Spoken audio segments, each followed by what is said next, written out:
Welcome back to our deep dive. Today we're getting into something really foundational. Simran, the path to divine remembrance and inner liberation in Sikh thought. Our goal here is to really unpack this core spiritual practice for you, understand its impact based on my Guruji's teachings, with insights from Pelji at universityofsikhism.com. Absolutely. And Simran, it's important to grasp this from the start. It's much more than just, mentally chanting something. The sources really emphasize it as the bedrock, the cornerstone of Sikh spiritual life. Bedrock, okay. Yeah, it's this constant process. It's about reestablishing your soul's connection with the divine.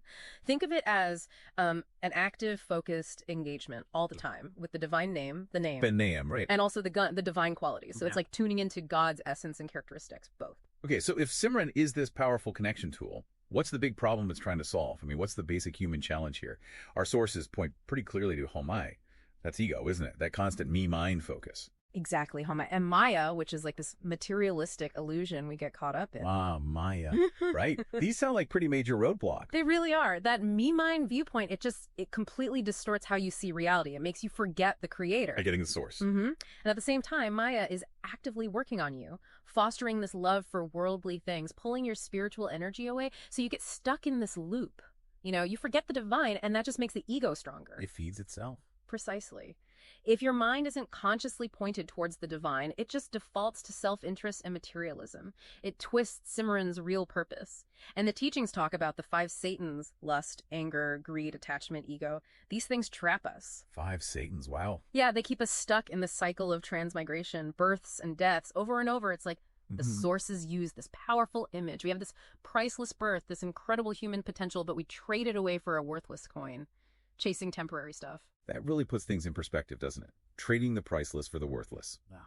So given these big barriers, ego, illusion, the 5 Satans, how does true Simran cut through all that? Let's dive into its transformative power. The sources say it can actually eradicate fear, anxiety, suffering completely. It can.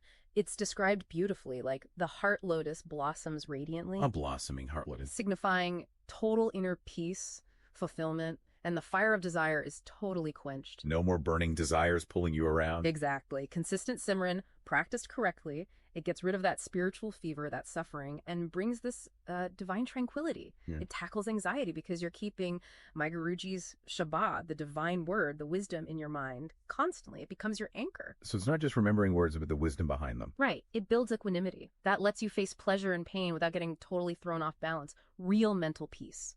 And that leads to purity of mind, spiritual wisdom. They call it the ointment of spiritual wisdom. Ointment. Like a healing balm. Yes. And ultimately, liberation. Your consciousness starts merging with the divine. Maya's pale influence gets replaced by the deep crimson hue of the Lord's love. Simran helps you conquer ego, gain supreme dignity, become pure and fearless. It breaks that cycle of rebirth. That sounds incredibly profound, but also maybe a bit daunting to achieve alone. You mentioned my Guruji Shabad. It sounds like guidance is crucial here. Oh, absolutely crucial. You don't walk this path solo. The sources are very clear. My Guruji is the essential facilitator. The facilitator. You need that guidance to find the Lord. My Guruji lights the lamp of wisdom when you're in spiritual darkness.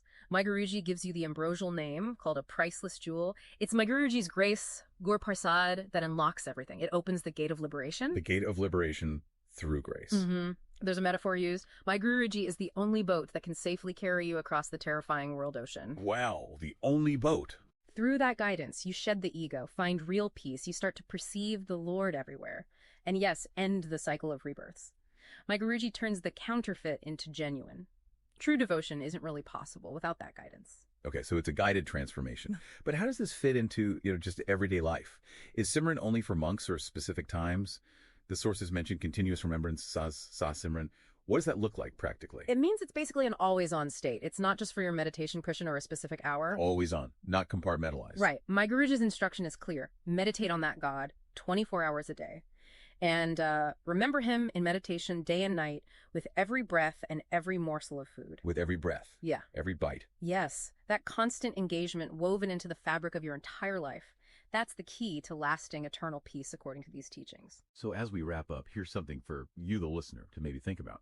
How can this idea of continuous remembrance connecting with the divine with every single breath change how you experience your day? What might shift for you if every moment, busy or quiet, became an opportunity for that deeper connection? Something to consider. Welcome to the Deep Dive. Today we're really getting into Simran, a concept from Sikh's thought. Now you might just think remembrance, simple enough, right? Right. But our sources show it's much deeper. It's described as the cornerstone of spiritual life. That's absolutely right. Simran isn't passive. It's an active, really focused engagement with the divine Yeah. continuously.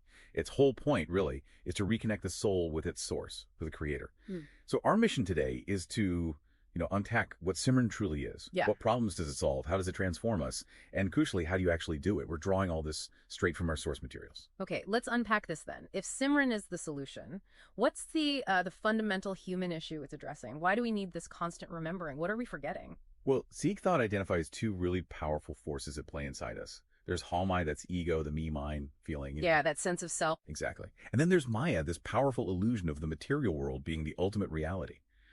These two, Halmai and Maya, they create a kind of spiritual amnesia. We literally forget who we are and who the creator is. Our sources call this a critical perversion of Simran's purpose. Instead of remembering God, we end up just remembering ourselves, our ego. Oh, okay. So the mind's always active, right? It needs something to focus on. And if it's not the divine, It defaults. it defaults to ego and materialism. Precisely. And that becomes a kind of, well, a distorted Simran, remembering the wrong things, Right. focusing on that me-mind state. This traps us in what the texts call the five Satans: lust, anger, greed, attachment, and ego itself. It fuels the cycle of transmigration, birth and death. Wow.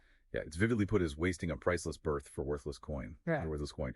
Even our pursuit of happiness, if it's ego-driven, just leads back to suffering. Okay, this is where it gets really interesting and hopeful, I guess. How does true Simran, remembering the divine, act as the remedy? How does it break that cycle? This is the transformative part. Conscious remembrance of the divine name or name. And Nam isn't just a word, it's seen as God's essence, his vibrations. So more than just chanting. Oh, much more. Remembering Nam acts like this incredibly potent catalyst. The sources say it literally dispels fear, anxiety, suffering. It causes the heart lotus blossoms radiantly. It quenches the fire of desire. Think of it as like a spiritual balm that actually heals. So we're not just talking positive thinking here. This sounds like a fundamental shift leading to real inner peace, actual mental clarity. Absolutely. It's about deep transformation. Simran is said to bring mental purity, spiritual wisdom, and eventually liberation or mukti. It's described as a divine medicine. It dissolves doubt. Worldly attachments get replaced by this deep crimson hue of divine love. And it even tackles the fear of death head on. By cultivating detachment, you learn to, as the texts say, die while yet alive. It's liberation from our deepest anxieties. Pretty profound. It really is. That sounds like such a deep personal journey. But is it something you have to do entirely alone?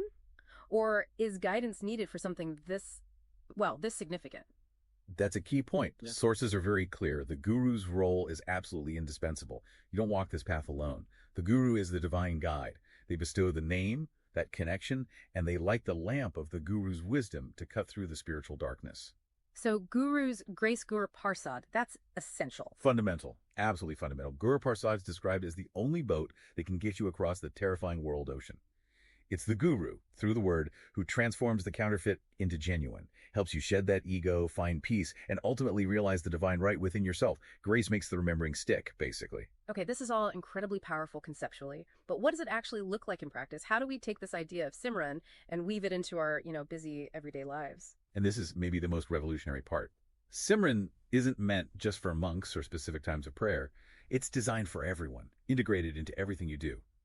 The concept is Sas Simran, continuous remembrance, with every single breath. Every breath. So it's less a specific action you perform and more like an always-on state of being, a background awareness. Exactly that, an underlying current. The instruction is clear. Meditate on that God 24 hours a day and remember him day and night with every breath, every morsel of food. Wow, every morsel too. Yeah. Think about the mundane stuff: driving, washing dishes, walking, waiting. Simran means consciously, even for a split second, bringing that remembrance into those moments, linking action with awareness, that constant engagement, that turning the ordinary into a spiritual act. That is what leads to eternal peace. It's really quite something to think about. The sheer transformative potential packed into this idea of Simran, from tackling ego right down to finding peace and washing the dishes. And maybe a final thought to leave you with. Mm-hmm. We know our minds are never truly idle, right? They're always focused on something. Sure. So what might actually be possible if we consciously chose to direct that nonstop mental energy towards one single elevating focus? What if we could transform literally every moment into a chance for that divine connection? A really powerful question to ponder. Thank you for joining us on this deep dive today.